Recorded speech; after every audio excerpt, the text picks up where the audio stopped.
जय हिंद प्यारे दोस्तों, प्यारे बच्चों। आज के इस वीडियो के अंदर हम क्लास 10th मैथ्स के एक इम्पॉर्टेंट चैप्टर जिसका नाम ट्रिग्नोमेट्री है, चैप्टर नंबर 8 है, इंट्रोडक्शन ऑफ ट्रिग्नोमेट्री, उसके बेसिक के बारे में बात करने वाले हैं। ठीक है, तो उसके अंदर हम जितने भी बेसिक कवर हो सकते हैं इस वीडियो के अंदर हम कवर करने वाले हैं। तो इस वीडियो के लास्ट तक बने रहिए ताकि हम आपको इसमें जितने फार्मूलास हैं और कंसेप्ट है उसके बारे में बता सकें। क्वेश्चंस के लिए हम वीडियो अलग से लेकर आएंगे। तो आइए शुरू करते हैं आज का ये वीडियो। सबसे पहले बात करेंगे ट्रिग्नोमेट्री। ठीक है, ट्रिग्नोमेट्री है क्या? तो ट्रिग्नोमेट्री 3 वर्ड से मिलकर बना है, ट्राई, गन और मेट्रोन। ठीक है, ये 3 वर्ड है। ट्राई का मतलब होता है 3, गन का मतलब हो गया साइड्स, और मेट्रोन का मतलब हो गया मेजरमेंट। तो सिंपल सी लैंग्वेज में अगर हम बात करें तो 3 साइड्स की मेजरमेंट से जुड़े हुए कंसेप्ट को जो हम आज सीखने वाले हैं उसको हम क्या कहते हैं? ट्रिग्नोमेट्री। तो आपको पता लग गया होगा 3 साइड से क्या बनती है? ट्रायंगल। ठीक है, और इसके अंदर हम जो ज़्यादातर बात करेंगे वो हम राइट एंगल ट्रायंगल की बात करने वाले हैं। राइट एंगल ट्रायंगल कौन सी होती है? जिसके अंदर एक एंगल 90 डिग्री का होता है और बाकी 2 एंगल क्या होते हैं? एक्यूट एंगल होते हैं। ठीक है, तो आइए बात करते हैं। ठीक है, तो ये आपके सामने मैंने एक राइट एंगल ट्रायंगल बनाई है। ठीक, अभी मैं इसकी नेमिंग कर देता हूँ ABC। ठीक, 90 डिग्री के ठीक सामने आपको पता है कि हाइपोटेन्यूज होता है। ठीक है,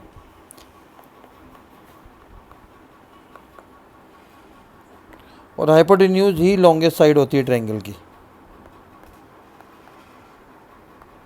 ठीक, अब बाकी 2 साइड्स को अभी तक हम क्या करते आए थे? ये वर्टिकल को हम परपेंडिकुलर लेते आए थे और इसको हम बेस लेकर चल रहे थे, जो अभी तक हम 6, 7, 8, 9 तक हम सीख रहे थे। ठीक है, बट यहाँ पर एक reference of angle, reference point दिया जाएगा जिससे कि बेस और परपेंडिकुलर चेंज हो जाएंगे। आपको वही सीखना है। तो सबसे पहले जब राइट एंगल ट्रायंगल की बात आती है तो हमारे दिमाग में सबसे पहला कंसेप्ट क्या आता है? हमारे दिमाग में सबसे पहला कंसेप्ट आता है PGT, यानी कि पाइथागोरस थ्योरम।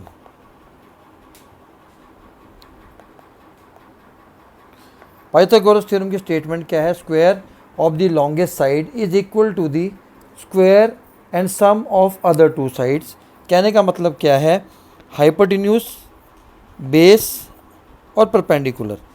जो लॉन्गेस्ट साइड है यानी कि हाइपोटेन्यूज का जो स्क्वायर होगा वो परपेंडिकुलर के स्क्वायर और बेस के स्क्वायर के इक्वल होगा, सम के इक्वल होगा। ठीक है, जब परपेंडिकुलर का स्क्वायर निकालेंगे और बेस का जब स्क्वायर निकालेंगे और इन दोनों को जब हम ऐड करेंगे तो वो किसके इक्वल आएगा? हाइपोटेन्यूज के स्क्वायर के इक्वल आएगा।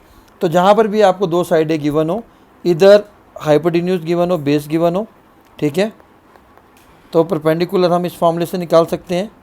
अगर आपको परपेंडिकुलर और बेस गिवन है तो हाइपोटेन्यूज हम इस फॉर्मूले से निकाल सकते हैं। तो सिंपल सी भाषा में जहाँ पर आपको 2 साइड्स पता हैं, आप तीसरी साइड पाइथागोरस थ्योरम से निकालेंगे। ठीक है, चलते हैं आगे। फिर से बात करें अगर हम, तो अब रेशोस की बात करते हैं। ठीक है, अब हम किसकी बात करने वाले हैं? ट्रिग्नोमेट्री रेशोस की बात करने वाले हैं। ठीक है, ट्रिग्नोमेट्री रेशोस क्या होते हैं? In a right angle triangle the ratio of its sides, किसका रेशो? साइड्स का, and the acute angle is the trigonometry ratio. Clear?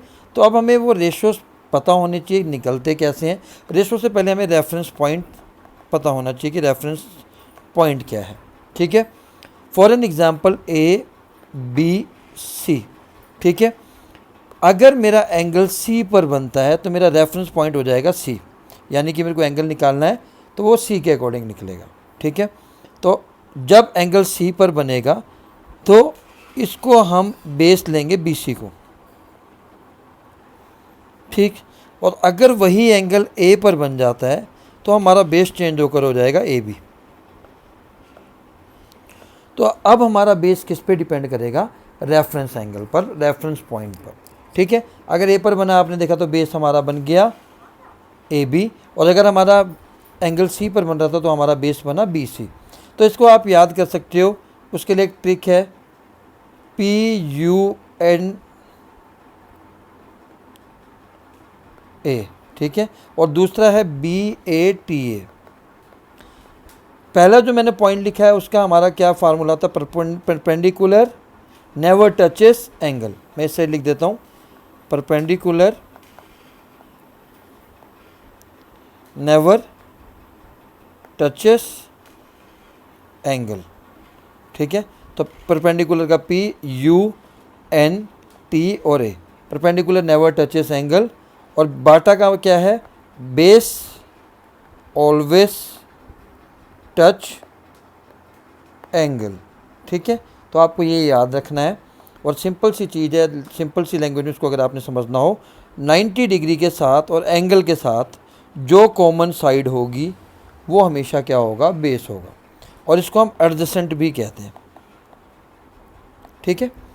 और जो इसको छोड़कर जो साइड बची, मान लीजिए एक अगले पेज पर चलते हैं।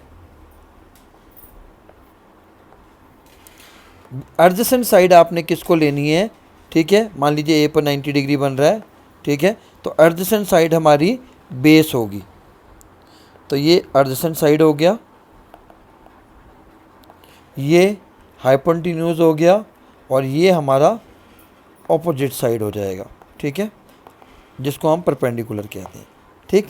तो यहाँ पर 6 ट्रिग्नोमेट्री रेशोज आपको आने चाहिए, ठीक है। वो उनके नाम देख लीजिए। पहला साइन, दूसरा कोसाइन, तीसरा टेंजेंट, चौथा कोसिकेंट, पाँचवा सिकेंट, और 6th हमारा है कोटेंजेंट। अब इन्हीं से हमारे फार्मूले बनते हैं, कैसे, ठीक है। साइन का फार्मूला क्या होता है, ऑपोजिट अपॉन हाइपोटेन्यूज। कहीं कहीं इसलिए इसको आप SOH पढ़ोगे, आपको कहीं ना कहीं ये देखने को मिलेगा। आगे कॉस के लिए एडजेसेंट अपॉन हाइपोटेन्यूज, इसलिए आपको CAH देखने को मिलेगा कहीं कहीं। हम दूसरी लैंग्वेज में करते हैं ताकि आपको क्लियर हो जाए। अब उसके लिए आपको करना क्या है, एक टेबल याद करना है, ठीक है।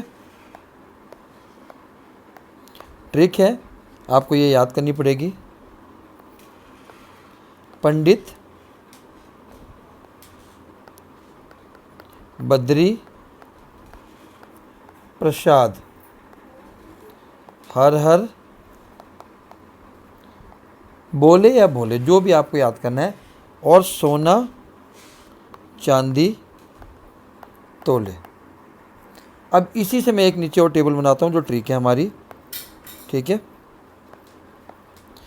पंडित का P, बद्री का B, प्रसाद का P, ठीक है, हर हर का H और बोले का B। तो ये ट्रिक हो गई। अब इसके ऊपर आपने क्या लिखना है, सोना चांदी तोले यानी कि साइन, S, C से कॉस, T से टेन, ठीक है। तो यहाँ से हमारा फार्मूला क्या तैयार हो गया, साइन थीटा का जो फार्मूला होगा P/H,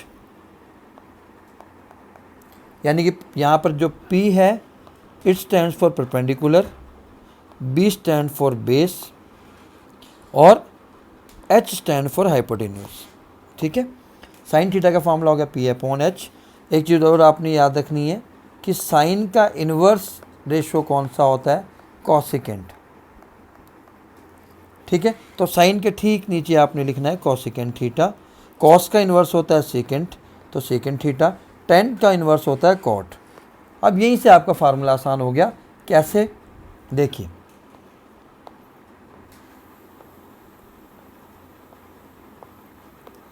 पंडित, बद्री, प्रसाद, हर हर, बोले, सोना चांदी तोले, साइन कॉस टेन। क्लियर। इसके बाद नीचे साइन का इन्वर्स कॉसिकेंट, कॉस का सीकेंट, और टेन का कोटेंजेंट बताया था। अगर मैं साइन थीटा का फार्मूला लिखूं तो परपेंडिकुलर और हाइपोटेन्यूज, ठीक है, क्योंकि मैं ऊपर से नीचे की तरफ पढ़ूंगा।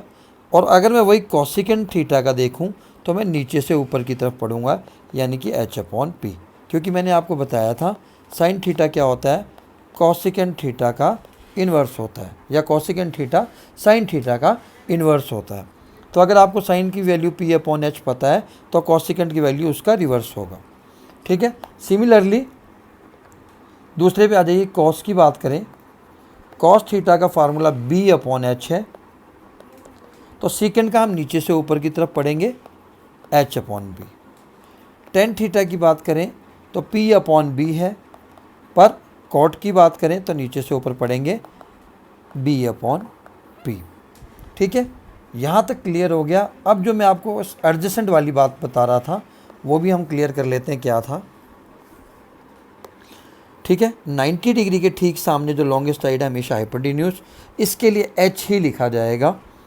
ठीक है, एंगल अगर सी पर बन रहा है, ठीक है, तो बी सी बेस हो गया, मैंने आपको बता दिया कि रेफरेंस पॉइंट सी है तो बेस हमारा बी सी होगा। और ए बी हमारा क्या हो गया, बी सी हमारा बेस हो गया और ए बी हमारा हो गया पी। बेस को हम क्या लिखते हैं, एडजेसेंट, पी को हम क्या लिखते हैं, ऑपोजिट। तो इसी को हम यहाँ पर फॉर्मूले में अप्लाई करेंगे, परपेंडिकुलर के लिए ऑपोजिट और एच के लिए एच, तो ये बन गया एस ओ एच। ठीक है, कॉस के लिए बी के लिए हम लिखते हैं एडजेसेंट और एच के लिए एच ही लिखते हैं, तो ये बन गया सी ए एच। तो कहीं कहीं आपको ये फार्मूला देखने को मिलेगा। तो मेरे ख्याल से आपको फार्मूला याद करना आसान हो गया। पंडित बद्री प्रसाद हरर बोले साइन के लिए पी अपॉन एच, कॉस के लिए बी अपॉन एच, टेन के लिए P upon B. Similarly cosecant के लिए एच अपॉन पी रिवर्स कर देना है। ठीक है, चलते हैं आगे। यहाँ से अब हमारा जो इम्पोर्टेंट कंसेप्ट आता है वो आता है एंगल्स का। ठीक है, कि एंगल्स के जो फार्मूले बनते हैं थीटा के, वो आपको जो डिग्री है वो कैसे याद करनी है। ठीक है, आइए वो भी हम एक ट्रिक से सीखते हैं। सबसे पहले आपने क्या करना है, 500 डिग्री लिख लेनी है, 0, 30 डिग्री, 45 डिग्री, 60 डिग्री और 90 डिग्री। फिर आपने सिर्फ 2 लिखने हैं। सबसे पहले आपने साइन थीटा लिखना है और दूसरा लिखना है कॉस थीटा। ठीक है, साइन थीटा के लिए हमने क्या किया, ये ट्रिक है। सबसे पहले साइन की वैल्यू देख लीजिए, 0, 1, 2, 3, 4, और कॉस थीटा में उसका रिवर्स स्टार्ट करना है, 4, 3, 2, 1, 0। सभी को 4 से डिवाइड करना है और रूट लगा देना है। सेम कॉस में भी 4 से डिवाइड करना है और रूट लगा देना है। वैसे आप साइन थीटा की वैल्यू निकाल कर भी ऑर्डर रिवर्स ऑर्डर में लिखेंगे तो साइन की वैल्यू आ जाएगी, कॉस की वैल्यू आ जाएगी। 0/4 मतलब 0। ठीक है, 1/4, 1 का स्क्वायर रूट 1 होता है, 4 का 2 होता है, तो 1/2। ठीक है, तो साइन 30 की वैल्यू आ गई 1/2। 45 की 2 1 जा 2, 2 2 जा 4, यानी कि 1/2 आ गया। तो 1 का स्क्वायर रूट होता है 1 और रूट 2 का रूट 2 ही रहेगा।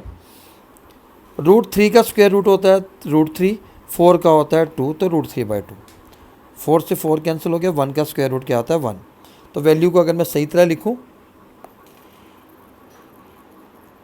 तो क्या वैल्यू बन गई, साइन की 0, साइन 30 की वैल्यू होती है 1/2, साइन 45 की वैल्यू होती है 1/√2, साइन 60 की होती है √3/2 और साइन 90 की होती है 1। ठीक है, अगर आपने साइन की वैल्यू निकाल ली है तो कॉस थीटा की वैल्यू आपने रिवर्स में लिखनी है। यहाँ से स्टार्ट करनी है 1 से, यहाँ पॉइंट से 1, इस ऑर्डर में जाना है, √3/2, 1/√2, 1/2 और 0। तो आपकी कॉस 0 की, कॉस 30 की, कॉस 45 की और कॉस 60 और 90 की वैल्यू आ गई। अब आप कहेंगे बाकी रेशोज़ की कैसे याद करनी है, वो भी देख लीजिए। ठीक है, एक tan का एक फार्मूला होता है जो इम्पोर्टेंट है, जिसका नाम है tan theta is equals to sine theta upon cos theta. Important formula, जहाँ पर कन्वर्जेंस करेंगे आप वहाँ पर फार्मूला इस्तेमाल होगा। इसी फार्मूले से कंसेप्ट क्या बनता है, मान लीजिए मुझे साइन tan 0 डिग्री की वैल्यू निकालनी है। tan 0 मतलब साइन 0 होगा और कॉस 0 होगा। ठीक है, साइन 0 की वैल्यू कितनी थी, 0, ये लिखी हुई मैंने, आगे कर लेता हूँ। ठीक है, tan 0 की वैल्यू निकालनी है तो साइन 0 कॉस 0। ठीक, साइन 0 की वैल्यू 0 थी और कॉस 0 की वैल्यू क्या है 1। 0/1 क्या होता है 0। सिमिलरली tan 30 की वैल्यू निकालनी है तो sin 30 cos 30, ठीक है। sin 30 की वैल्यू यहाँ पर क्या थी 1/2 और cos 30 की √3/2, ठीक है। 1/2 और इसकी है √3/2, √2 से 2 कैंसिल आ गया, बचा 1/√3, ये आ गई tan 30 की वैल्यू। सिमिलरली tan 45 की वैल्यू sin 45 की वैल्यू डिवाइडेड बाय cos 45 की वैल्यू। sin 45 की वैल्यू होती है 1/2, cos 45 की वैल्यू भी 1/2, सेम नंबर से डिवाइड करने तो आंसर आ गया 1। तो ये हो गई आपकी tan की वैल्यू, ठीक है। cot की वैल्यू निकालनी हो, जैसे cot 30 की निकालनी है तो cot क्या होता है tan का इन्वर्स होता है, तो tan 30 की वैल्यू को रिवर्स कर देंगे। tan 30 की वैल्यू हमारी क्या थी 1/√3, इसका रिवर्स क्या हो जाएगा √3/1, ये हमारी आ गई cot 30 की वैल्यू। क्लियर। तो अगर आपको सिर्फ साइन वाली वैल्यू आती है निकालनी, अगर आपको सिर्फ साइन थीटा वाली ट्रिक आ गई, इससे आप सारे निकाल सकते हैं। अब आप सोचेंगे कोसेकेंट 30 की वैल्यू क्या है। कोसेकेंट क्या होता है साइन 30 का इन्वर्स है, क्योंकि साइन का इन्वर्स कोसेकेंट होता है। तो साइन 30 की वैल्यू क्या 1/2, इसकी हो जाएगी 2/1, आपने रिवर्स कर देना है। तो यहाँ से हमारे सारे ही एंगल्स की वैल्यू हमें पता लग जाती है, ठीक है। चलिए अब अगला इम्पॉर्टेंट आइडेंटिटीज़ की बात करते हैं, ठीक है। यहाँ पर कुछ आइडेंटिटीज़ भी है जिसमें कुछ आइडेंटिटीज़ बहुत ज़्यादा आती हैं, ठीक है। पहले हम आइडेंटिटीज़ की बात कर लेते हैं, ठीक है। तो यहाँ से आपको जो ज़्यादा आइडेंटिटीज़ देखने को मिलेंगी वो 3 हैं। पहला sine theta sine square theta plus cos square theta plus 1 is equals to 1, identity number 1। 2 की बात करेंगे तो 1 plus tan square theta is equals to secant square theta. Third की बात करेंगे तो cot square theta plus 1 is equals to cosecant square theta, जिसमें सबसे ज़्यादा आपकी इस्तेमाल होने वाली वो ये है और ये दो बहुत ज़्यादा इस्तेमाल होती हैं और इनका क्वेश्चन पेपर में आने के चांस रहते हैं, ठीक है। चलिए अब हम बात करते हैं जो अभी आपने वो सीखा था रेफरेंस एंगल वाला, उसको अप्लाई कैसे करना है। एक क्वेश्चन की बात करते हैं।